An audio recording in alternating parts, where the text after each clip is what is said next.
गुरचरण सिंह सोढ़ी यानी कि रोशन सिंह सोढ़ी जो कि तारक मेहता का उल्टा चश्मा में काम किया करते थे एक एक्टर के तौर पर, पिछले 11 दिनों से वो लापता है। पुलिस उनकी खोजबीन कर रही है और उस खोजबीन में बहुत सारी बातें पता चली है और जो बातें पता चली है उसका अंदाजा हमने भी लगाया था कि क्या सच में इसकी पूरी प्लानिंग खुद सोढ़ी साहब ने ही रची है, गुरचरण सिंह ने ही रची है।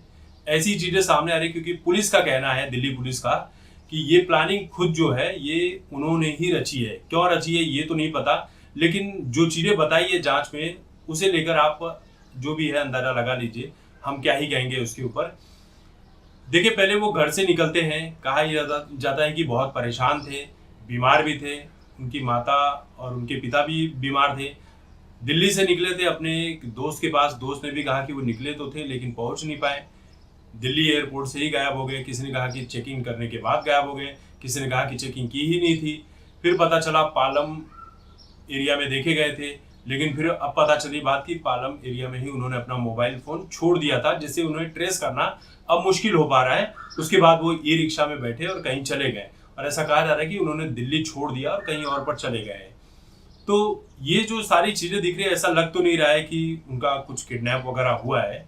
तो यही देखकर पुलिस भी कह रही है कि ये प्लानिंग खुद सोढ़ी ने ही रची है, यानी गुरचरण सिंह ने रची है।